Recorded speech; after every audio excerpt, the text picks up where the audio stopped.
Hello friends, welcome to my channel. आज के हमारे जो सवाल हैं वो यही हैं, क्या नॉर्मलाइजेशन होगा? किस शिफ्ट में सबसे ज़्यादा मार्क्स बढ़ने के चांसेस हैं? 28 वाला जिनके पेपर दोबारा से हुए हैं, क्या उनका पेपर टफ आया था? और चौथा और आखिरी क्वेश्चन ये कि जो रिवाइज आंसर की है वो कब तक आ सकती है और क्या उसमें सभी के मार्क्स बढ़ेंगे? तो प्लीज़ अगर वीडियो पसंद आए तो वीडियो को लाइक करना ना भूलें। अगर चैनल पे नए हैं तो चैनल को सब्सक्राइब कर लें ताकि आपको ऐसी ही अपडेट्स मिलती रहें। देखिए फ्रेंड्स, नॉर्मलाइजेशन होगा, 100% होगा, क्योंकि आप सभी जानते हैं कि हर शिफ्ट का पेपर अलग आया है। लेवल किसी का मॉडरेट, किसी का हार्ड, किसी का इजी रहा है। इजी तो नहीं, हम मॉडरेट तक कह सकते हैं, मॉडरेट टू हार्ड आया ही आया है पेपर।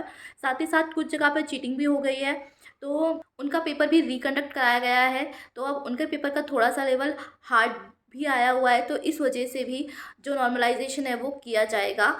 अगर इन केस मतलब 1% ही चांस है कि नॉर्मलाइजेशन ना हो, क्योंकि उसका रीज़न यही रहेगा कि जो इंटरव्यू है वहाँ पर अच्छे से लिया जाएगा और वहाँ पर कोई भी जुगाड़ नहीं चलने वाली है, तो वहाँ पर बच्चों को बाहर कर दिया जाएगा। पर देखिए, वैसे तो 100% नॉर्मलाइजेशन होगा ही होगा, इसमें कोई शक नहीं है, क्योंकि एक तो चिटिंग हो गई है, दूसरी बात यही है कि जो पेपर का लेवल है वो कहीं पर मॉडरेट, कहीं पर हार्ड आया हुआ है। तो नॉर्मलाइजेशन होगा ताकि बच्चों को धोखा ना लगे कि उनके साथ धोखा किया गया है, ताकि सबके मार्क्स एक एवरेज पर आ जाएँ और जिसको जितने मिलने चाहिए थे उनके उतने मार्क्स बन जाएंगे। अब दूसरा सवाल ये उठता है कि हमारी जो रिवाइज आंसर की है वो कब आएगी और क्या उसमें सभी को आंसर्स के सही मार्क्स मिलेंगे या फिर जिन्होंने इशू रेज किया है सिर्फ उन्हीं को मिलेंगे? तो देखिए फ्रेंड्स, हम सभी जानते हैं कि हर शिफ्ट में कम से कम 10 से 20 क्वेश्चंस गलत हैं, किसी शिफ्ट में 10 से 12 क्वेश्चंस गलत हैं। जो शिफ्ट मेरी थी 24 इवनिंग की, उसमें कम से कम 12 क्वेश्चंस गलत थे और बाकी अदर शिफ्ट्स में 20-20 क्वेश्चंस तक भी गलत हैं, किसी में 5-6 क्वेश्चंस गलत हैं। तो देखिए, कोई भी बच्चा इतना बड़ा अमाउंट नहीं पे करेगा। मतलब आप समझ रहे हैं, एक क्वेश्चन के 1000 रुपये थे, 20,000 रुपये पे करने पड़ेंगे। अगर 20 क्वेश्चन गलत हैं, 10 क्वेश्चन गलत हैं तो 10,000।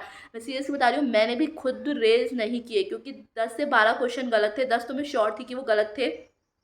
तो मैंने सोचा कि सभी के ही बढ़ेंगे, क्योंकि 10 से 12 क्वेश्चन आप समझ रहे हैं ना, तो मैंने उनके लिए अप्लाई नहीं किया, क्योंकि एक रिवाइज आंसर की आने वाली है जिसके अंदर सभी के मार्क्स बढ़ा दिए जाएंगे।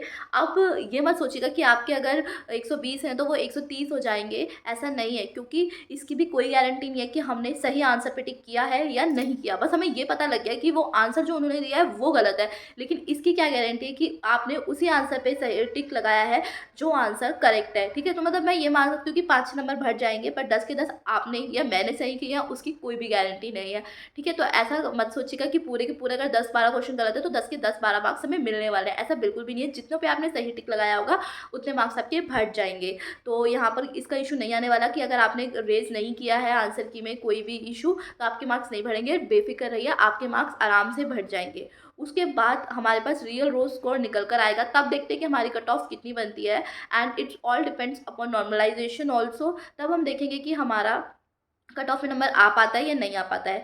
दूसरी बात यह है कि रिवाइज आंसर की कब तक आएगी। जैसा कि हम सभी जानते हैं कि 11 तारीख को री एग्ज़ाम हो चुका है पीआरटी का। आज जो लास्ट डेट है वो भी क्लोज हो चुकी है। अब हम कोई भी इशू रेज नहीं कर सकते हैं, लेकिन रिवाइज आंसर के आने के बाद दोबारा से ये पोर्टल खोला जाएगा।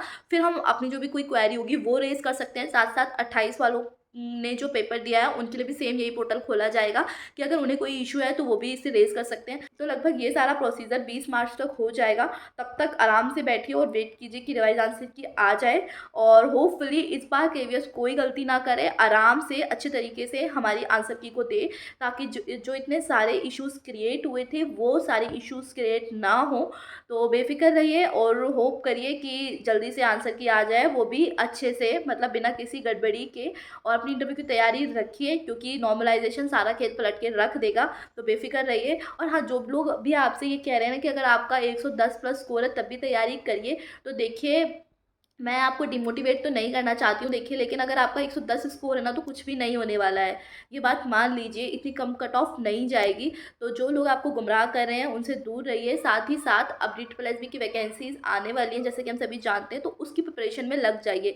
देखिए, लाइफ है, चलती रहती है, यहाँ नहीं तो कहीं और। जो भगवान हमारे लिए सोचता है वो अच्छा ही सोचता है। ठीक है, DSSB की वैकेंसी भी बहुत अच्छी है। कम से कम हमें ऑल ओवर इंडिया नहीं घुमाएगी, दिल्ली में ही हमें रहना पड़ेगा। कम से कम एक परमानेंट सेटलमेंट तो हो ही जाती है ना अगर वहाँ पे हमारा सिलेक्शन हो जाता है। वहाँ का सबसे बड़ा बेनिफिट ये भी है कि वहाँ पर कोई भी इंटरव्यू नहीं है, सीधा एग्ज़ाम क्लियर करने के बाद आपकी जॉब लग जाती है। तो देखिए डिमोटिवेट होने की ज़रूरत नहीं है, ये मत सोचिए कि केवीएस नहीं हो पाया, इतना ईज़ी एग्ज़ाम हुआ था तो डी कैसे होगा? देखिए ऐसा कुछ भी नहीं है। मैं आपको बता रही हूँ कि जब मेरी कंडीशन ठीक नहीं थी तब मेरा डी 8 नंबर से रह गया था और इस बार मैं फिर से डी की तैयारी करने वाली हूँ। लेकिन सही बता रही हूँ, अब मेरे पास टाइम नहीं है, मेरे पास यहाँ पर बहुत ज़्यादा काम हो जाता है और थोड़ा इधर-उधर जाना भी पड़ जाता है। अब यहाँ पे मना भी नहीं कर सकती मैं किसी को, तो इसलिए मैं अपनी तैयारी शुरू नहीं कर पा रही हूँ। इसलिए मेरा जो मेन फ़ोकस है अभी वो इंटरव्यू पे है, क्योंकि बस मैं थोड़ा-सा पॉज़िटिव लेकर चल रही हूँ कि अगर इन केस हो गया तो। और बाकी डी की तैयारी बस मैं जैसे ही हैदराबाद पहुँच जाऊँगी उसी दिन से मैं अपनी तैयारी शुरू कर दूँगी। हालाँकि मैंने अभी कोई कोर्स परचेज़ नहीं किया, क्योंकि मैं अभी घर जाकर देखूँगी जो मेरे पुराने नोट्स हैं वो पड़े हुए हैं, उसमें मेरा कितना सिलेबस कंप्लीट हो रखा है, कितने मेरे पास नोट्स हैं, उसके अकॉर्डिंग ही। और मैं पेपर 1 के लिए तो कोई कोचिंग नहीं लेने वाली, क्योंकि मैंने पेपर 1 में 68 मार्क्स आए थे। और मैंने ये भी देखा कि वो बहुत आसान है। अगर आप एसएससी वाला सिलेबस कर लेते हैं ना, जनरल वाला, जो पहले था, अभी तो चेंज हो गया है एसएससी का सिलेबस, तो आपका ना उससे हो जाता है और इवन उससे ईज़ी आता है आपका जो जनरल पेपर है, तो उसकी टेंशन बिल्कुल भी मत लीजिए और बहुत आसान आता है। बस जी के पेपर में एक इश्यू ये आता है कि अगर आपने एक सेक्शन कंप्लीट कर लिया है, तो आप उस सेक्शन पे दोबारा नहीं जा सकते। तो टाइम मैनेजमेंट ना वहाँ पर बहुत अच्छे तरीके से आपको करना होता है। मेरे पास कम से कम आधा घंटा बच गया था डी के पेपर में, तो इस बार मुझे वो गलती भी नहीं करनी है। मैंने ना ये सोचा कि कहीं छूट ना जाए, तो मैंने मैथ के बहुत सारे क्वेश्चन ना स्किप कर दिए थे, वरना मेरा जनरल पेपर में ना आई थिंक 75 प्लस मेरा मार्क्स आ जाते। मैंने सोचा इन क्वेश्चंस को बाद में करूँगी, क्योंकि टाइम टेकिंग है। बाद में पता लगा कि मैं दूसरे वाले पोर्शन पे जा ही नहीं सकती अगर एक सेक्शन मैंने कंप्लीट कर लिया है तो।